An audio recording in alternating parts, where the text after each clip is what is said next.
Assalamualaikum warahmatullahi wabarakatuh. Kembali lagi bersama saya Nur Asura Sadillah.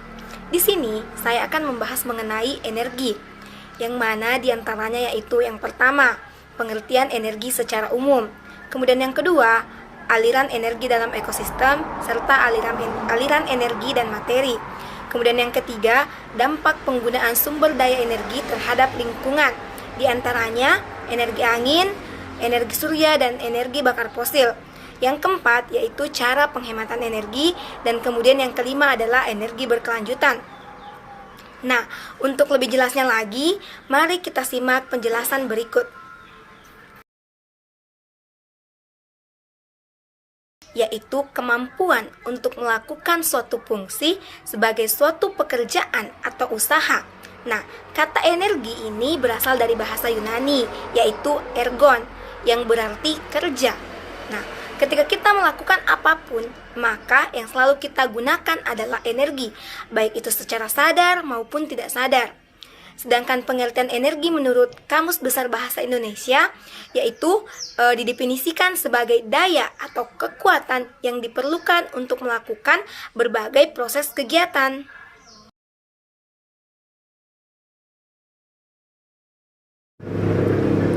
Aliran energi dan materi dapat terjadi apabila ada peristiwa makan dan dimakan antara komponen biotik dalam suatu ekosistem, yang berarti terjadi perpindahan materi dan energi dari makhluk hidup yang satu ke makhluk hidup yang lainnya.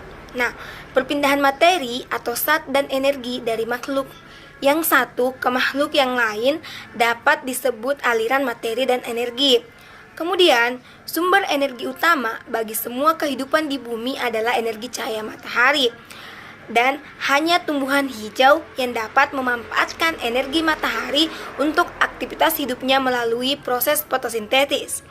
Nah, energi tidak dapat diciptakan dan dimusnahkan, tetapi dapat berubah dari bentuk yang satu ke bentuk yang lainnya.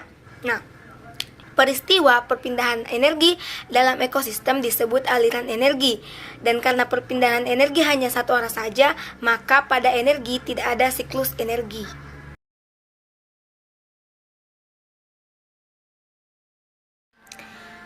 Rantai makanan merupakan contoh dari adanya aliran energi yang sedang terjadi dalam sebuah ekosistem. Lalu, tahukah kamu apa sebenarnya pengertian aliran energi itu?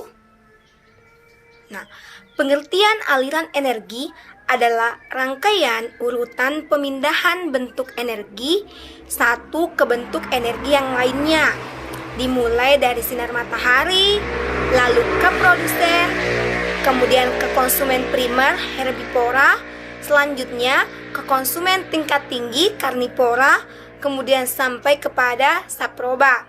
Nah, pengertian aliran energi juga dapat diartikan sebagai suatu perpindahan energi dari satu tingkat tropik ke tingkatan berikutnya, di mana dalam proses perpindahan selalu terjadi pengurangan jumlah energi setiap melalui tingkat tropik makan-memakan.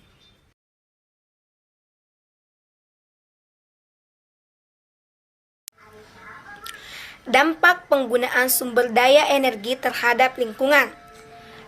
Sumber daya angin. Yang pertama, penggunaan skala besar dari pembangkit listrik tenaga angin dapat mengubah iklim lokal maupun global karena menggunakan energi kinetik angin dan mengubah turbulensi udara pada daerah atmosfer. Kemudian yang kedua, adanya pembangkit listrik tenaga angin dapat mengganggu migrasi populasi burung dan kelelawar. Yang ketiga, pembangunan pembangkit angin pada lahan yang bertanah kurang bagus juga dapat menyebabkan rusaknya lahan di daerah tersebut. Yang keempat, angin lepas pantai memiliki masalah tersendiri yang dapat mengganggu pelaut dan kapal-kapal yang berlayar. Yang kelima, konstruksi tiang pembangkit listrik tenaga angin dapat mengganggu permukaan dasar laut. Hal lain yang terjadi dengan konstruksi di lepas pantai adalah terganggunya kehidupan bawah laut. Energi surya. 1. Bahan yang digunakan dalam panel surya akan menjadi sampah yang akan mencemari lingkungan apabila alat tersebut mengalami kerusakan dan dibuang.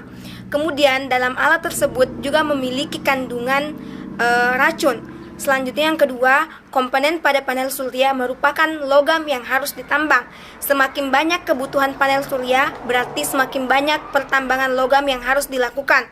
Yang ketiga, pantulan cahaya matahari dari panel surya yang berbahaya bagi makhluk hidup.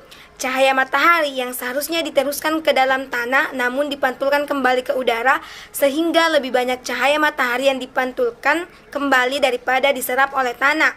Kemudian yang keempat, panel surya dapat mengurangi ketersediaan air tanah maupun air permukaan yang ada.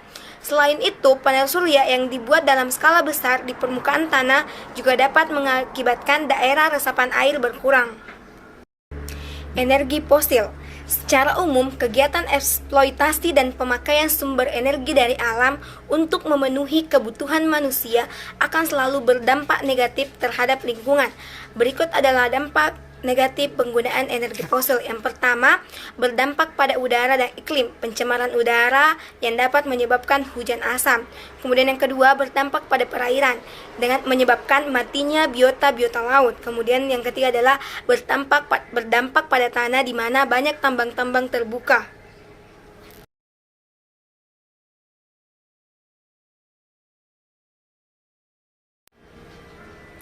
Cara menghemat energi. Yang pertama, menggunakan lampu hemat energi. Yang kedua, matikan semua peralatan elektronik jika tidak digunakan. Yang ketiga, mendesain rumah dengan ventilasi dan penerangan alami yang cukup.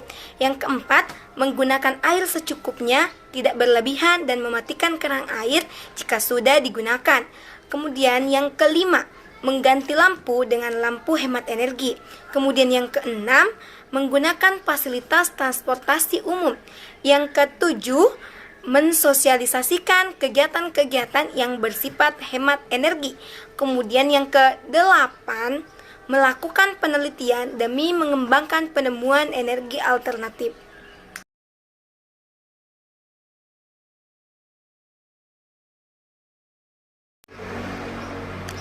Energi berkelanjutan adalah penyediaan energi yang berkelanjutan yang memenuhi kebutuhan saat ini tanpa mengorbankan kemampuan generasi mendatang untuk memenuhi kebutuhan mereka. Nah, teknologi yang mempromosikan energi berkelanjutan yang termasuk sumber energi terbarukan seperti pembangkit listrik tenaga air, energi surya, energi angin, tenaga ombak, dan energi lainnya.